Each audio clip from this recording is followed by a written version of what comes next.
Welcome to the Sky Podcast. Exclusive on Spotify. Hidden do! Okay, sa love life naman, sabi niya, my long-term partner confessed na he had ons with someone he's had a crush on. I don't know what ons, Okay. ONS, or ons ba yun? Hindi ko Okay. alam. Di na ako bagets. Probably like something. Probably yeah. cheated on her with someone he's had a crush on.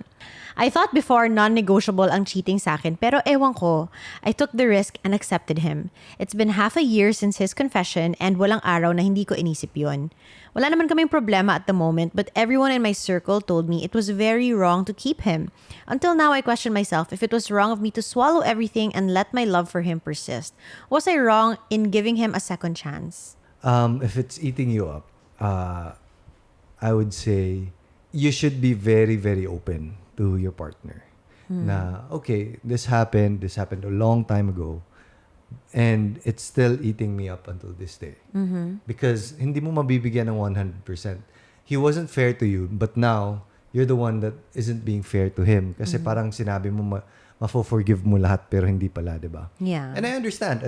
Totally, ganyan din talaga iisipin ko. If this person has cheated on me before, How can I trust you again? there's like a 99% chance that I couldn't trust you again. Yeah. I'd always be wondering when you say, oh, I have a work meeting late at night. Yeah. In the back of my head, like, work meeting ba talaga? Yeah. Ganyan.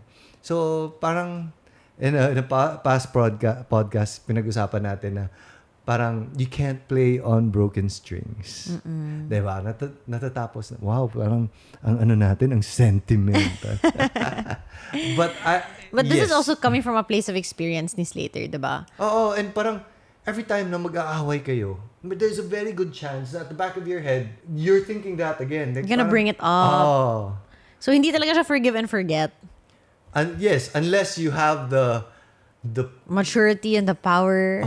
a saint-like forgiveness na I mean, depends naman talaga sa mabibigay. tao. Oo. Pero based on what you're saying, na hindi mo talaga, kasi sabi mo, walang araw na hindi ko inisip yun. 'Di ba? So, ibig sabihin, it's still eating you up inside. And, Yes, and you have to think about na the person that you thought he was before he cheated on you, iba na yung tao. iba na sa tingin yun. mo. Tsaka ikaw, you're a different person because when you were with him, before he cheated, you weren't thinking about him cheating on you all the time. You weren't praning. You weren't like doubting him. But now that he cheated on you, you're a different person na rin. Di ba? Yes.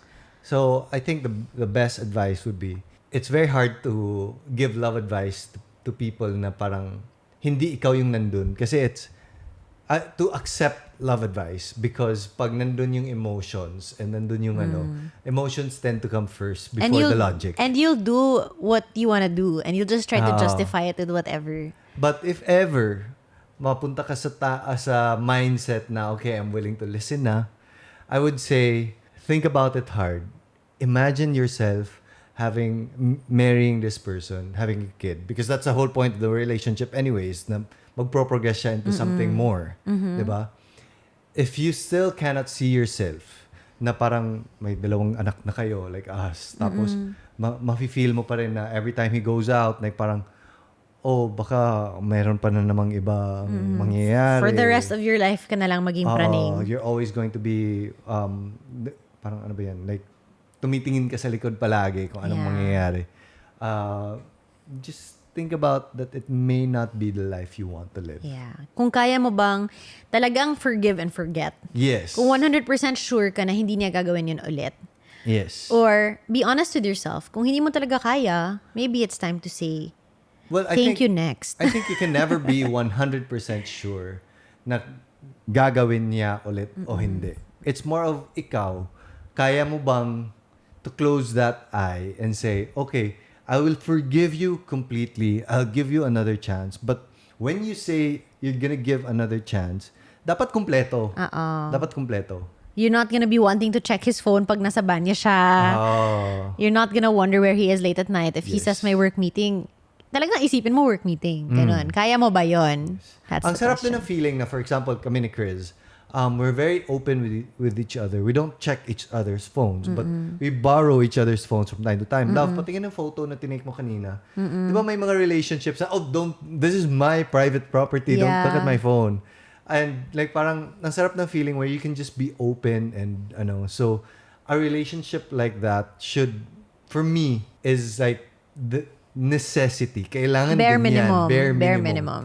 Yeah. So ganyan. I think that's super important, being able to trust your partner, especially when your life progresses. May kids na kayo, may responsibilities na kayo. Ang hirap na magdagdag pa yun sa stress in life na hindi mo siya ngayon, matrust. sobrang busy ko, di ba? And you're Yeah. like home sometimes taking care of baby Sevi. And parang I come home sometimes 7 p.m. na. If praning ka, Yeah. matagal ka nang ano ba talaga? Nagtatrabaho ka ba talaga? Oo, kasi minsan buong day wala ka sa bahay, di ba? Yes. And I don't hear from him because he's like in meetings Oh, hindi ako left and sumasagot right. ng So I don't text him unless it's super important or I don't call him. Yeah. So imagine kung praning ako sa kanya, stress, dagdag stress. I can't. With postpartum pa and everything, I can't. So, yun. Okay, last. Sabi niya, with family naman, and this is a tough one. This is a mabigat one. Parang ang dami niyang problema I in know. life. Yeah. You know what, girl? I feel you. I'll hold your hand. Let's eat ice cream together. Okay, the next one and the last one is a little bit heavy, on the heavy side. She says, this is about family. My dad is having an affair and I think nabuntis niya yung girl. If you guys want to hear the full episode, you can. Check us out on Spotify. Spotify. It's free, guys. It's free. See you there. Skypodcast. Skypodcast.